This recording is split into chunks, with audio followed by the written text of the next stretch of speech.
Someone is standing next to a boat that looks like it means business. The hull is clean, the welds are tight, and the aluminum catches the light in a way that makes it look purposeful rather than pretty. It sits low and confident in the water, the kind of boat that doesn't need to announce itself.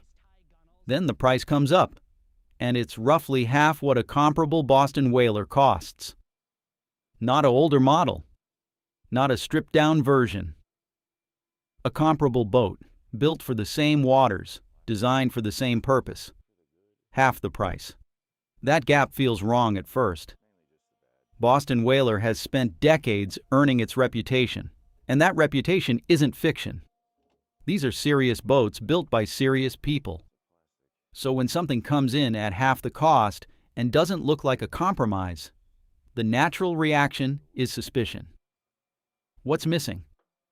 What cut corners are hiding underneath that clean exterior? The answer, once you understand it, reframes everything. Nothing is missing. Nothing was cut. The difference in price doesn't come from a difference in quality. It comes from a difference in philosophy, and from the specific place on Earth where that philosophy was developed. The Netherlands is a country that was built on water long before it was built on land. Canals thread through every city. Tidal estuaries push and pull along hundreds of kilometers of coastline. The North Sea sits at the doorstep. For the Dutch, a boat was never a weekend accessory or a status symbol. It was infrastructure. It was how you moved, worked, and lived. That reality shaped an entire boat-building industry around one governing principle: build it properly or don't build it at all. The difference between these two boats isn't visible from the dock.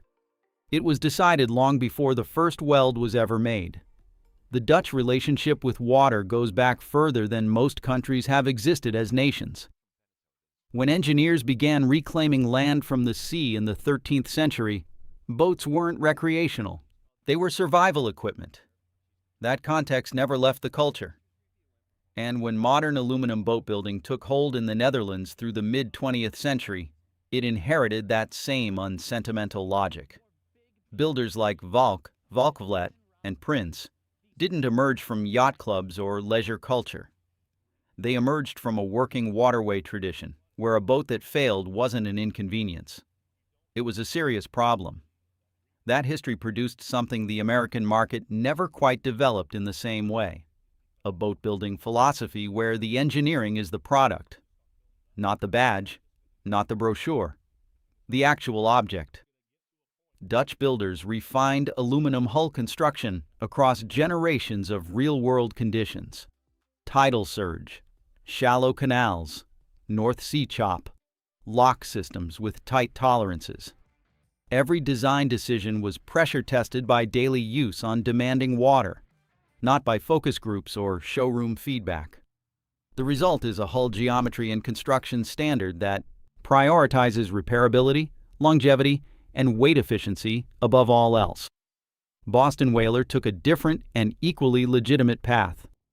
The unsinkable foam-filled fiberglass hull was a genuine innovation, brilliantly suited to offshore American coastal conditions and the specific anxieties of open-water boating. Whaler built a brand around that innovation across 6 decades, invested heavily in dealer networks, marketing, and warranty infrastructure, and created one of the most recognized names in recreational boating. That recognition has real value. Resale holds. Service is available. The story is polished and trustworthy. But a story costs money.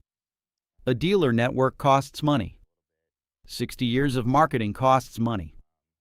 And those costs live inside the purchase price of every new whaler that leaves a showroom. The Dutch builder carries none of that overhead.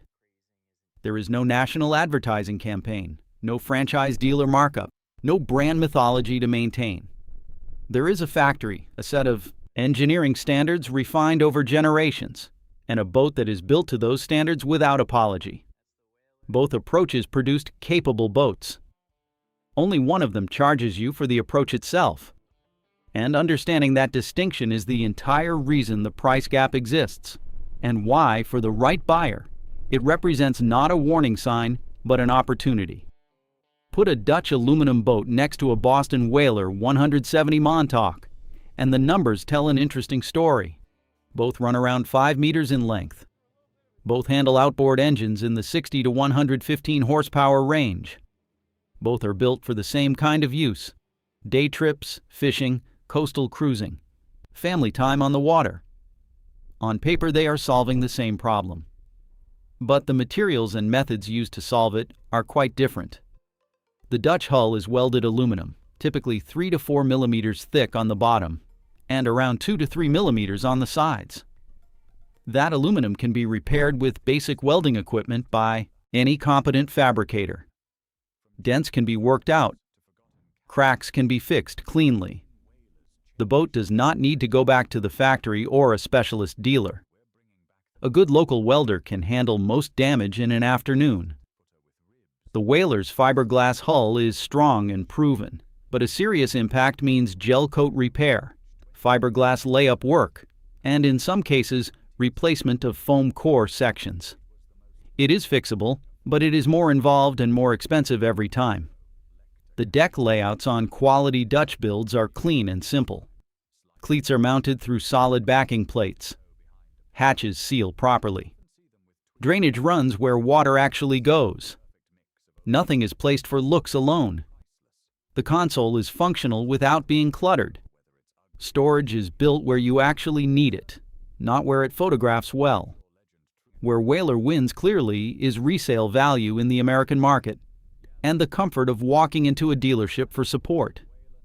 Those are real advantages and they matter to a lot of buyers.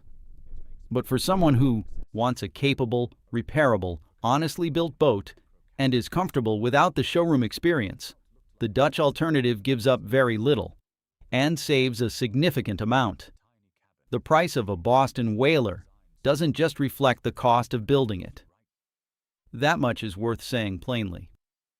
When you buy a new whaler, you are buying into 6 decades of brand equity, a national dealer network with trained technicians, factory warranty support, and a resale market that holds its value better than almost anything else in recreational boating.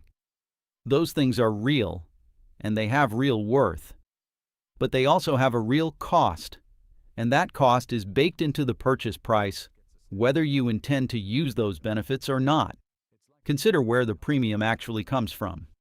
Whaler spends significantly on national advertising, on maintaining franchise dealerships across the country, on the infrastructure required to support a brand operating at that scale.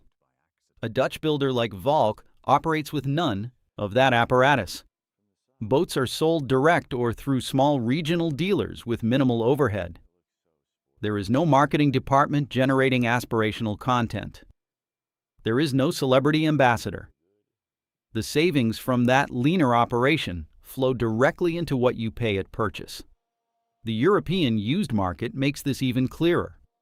A lightly used Dutch aluminum dayboat in good condition trades for figures that seem almost impossible when measured against American equivalents.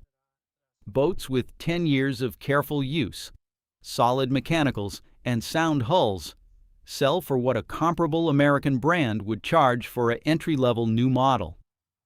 The value was never inflated in the first place, so it has nowhere dramatic to fall. This is the same logic that drives people toward the Japanese motorhome, the Swiss tool, the German work boot. Things built inside cultures where quality was the baseline expectation, rather than the marketing headline, tend to cost less and last longer than things built inside. Cultures where the story around the object became more valuable than the object itself. The Dutch boat is the object.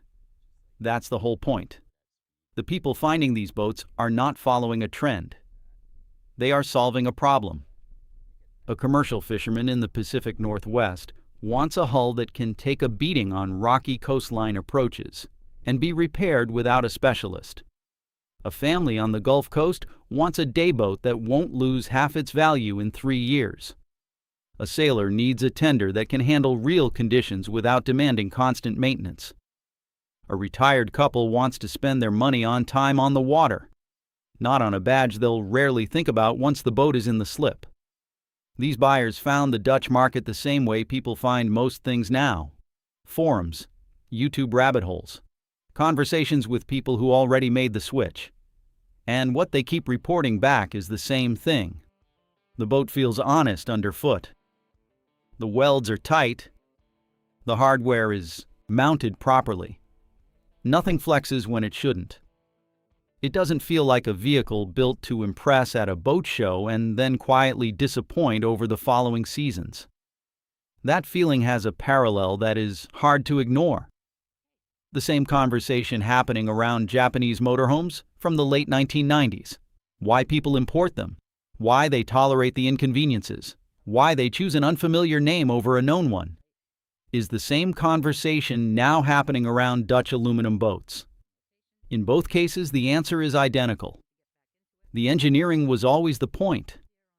The product was built for a culture that expected it to work indefinitely, not to sell impressively once.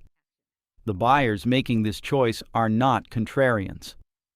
They are simply people who did the math and decided they would rather own the thing than the story about the thing. But before anyone books a shipping container, there is one part of this conversation that almost nobody mentions up front.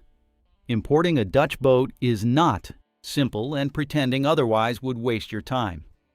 Shipping a 5-meter aluminum hull across the Atlantic runs between $2,000 and $4,000 depending on routing and timing.